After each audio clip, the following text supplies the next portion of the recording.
একমেবাদ্বিতীয় ব্রহ্ম। তারপরে ঋষিরা বলে নেহ নানাস্তি কিঞ্চন, এখানে বিন্দু মাত্র বহুত্ব নয়, বিন্দু মাত্র এখানে নানাত্ব নেই। আমরা যে বহুত্ব দেখি এখানে, জীব আছে, জন্তু আছে, পর্বত আছে, নদী আছে, আমাদের মনে হয় কি এসব ভিন্ন ভিন্ন পরস্পর বিরোধী। ঋষিরা বলছে এখানে কোনো ভেদ নেই, এখানে কোনো ভিন্নতা নেই, কোনো বহুত্ব নেই, কোনো নানাত্ব নেই। আশ্চর্য! আমাদের অনুভূতি কি আছে?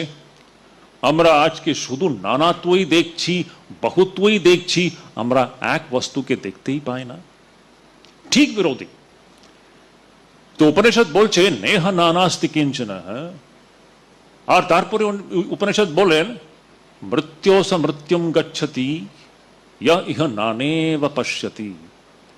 যে এখানে দেখুন, এটাই হচ্ছে আমাদের বন্ধনের কারণ।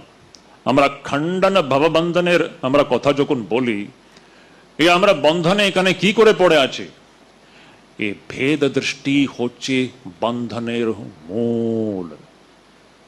আমি আবার বলছি, এই যে ভেদ দৃষ্টি যে আছে আমাদের মধ্যে, যে একটা ভেদ বুদ্ধি যে আছে कि এইটা জগৎ আর ঈশ্বর এই থেকে একটা আলাদা জিনিস, আমি আলাদা, জগৎ আলাদা, আর ঈশ্বর একটা অন্য একটা বস্তু। এটাই হচ্ছে আমাদের আজকের ধারণা। যতদিন এই ভেদ দৃষ্টি ভেদ বুদ্ধি থাকবে, ঋষিরা বলে মৃত্যুম স মৃত্যুম গচ্ছতি ইহ নানেব পশ্যতি।